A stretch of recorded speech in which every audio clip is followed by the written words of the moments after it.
Redonner confiance aux militants et sympathisants désespérés du Syndicat national des enseignants du secondaire, technique et de la formation professionnelle dans un contexte où le mouvement syndical semble être affaibli, c'est ce qui a réuni les membres du SNES-TFP au CEG 1 d'Abomey-Calavi à l'occasion de la célébration de la fête du travail. L'affaiblissement du syndicalisme est noté partout dans le monde, mais dans notre pays, ce sont des lois qui sont prises ici et là, et l'on se demande ce qui adviendrait du syndicalisme avec cette érosion sans cesse croissante des normes sociétales où l'emploi n'est plus sécurisé. C'est donc dans ce contexte que nous avons fait notre apparition pour faire un renouveau syndical et redonner confiance aux militants et sympathisants qui commençaient à désespérer. Cette première édition de la célébration de la fête du travail au SNES-TFP a été ponctuée par une communication suivie d'un débat placé sous le thème « Le mouvement syndical en milieu enseignant à l'ère de la rupture. Enjeux, défis et perspectives en vue d'un renouveau syndical ». Généralement, le mouvement syndical en milieu enseignant est une organisation qui mobilise tout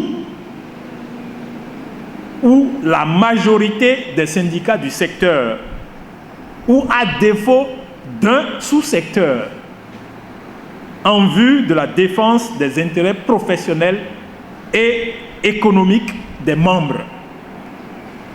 Aujourd'hui, nous parlons de guerre en Ukraine, mais un pays comme le Bénin n'est pas totalement à l'abri de cette guerre.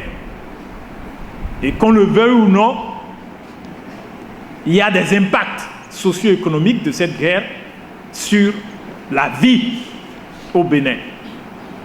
Et cette donnée peut rendre difficile les négociations. D'où la nécessité d'aller à ces négociations après une bonne préparation.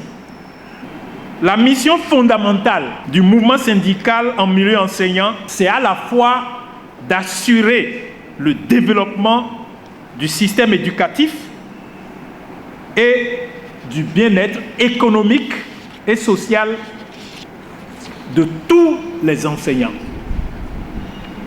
et de soulever chaque fois que l'occasion lui est offerte le problème majeur de qui gagne quoi, quand et comment.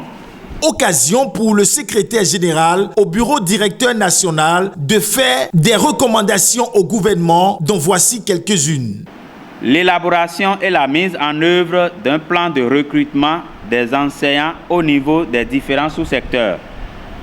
2. Le recrutement des pré-insérés appelés aspirants dans la fonction publique avec un contrat de travail conforme aux normes en la matière. 3.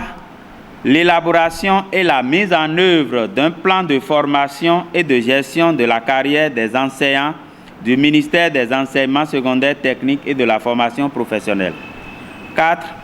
L'implication effective du gouvernement dans la résolution des problèmes auxquels sont confrontés les ACDPE de la promotion 2008 qui n'ont pas achevé leur formation au niveau des écoles normales supérieures de Porto-Novo et de Natitingou.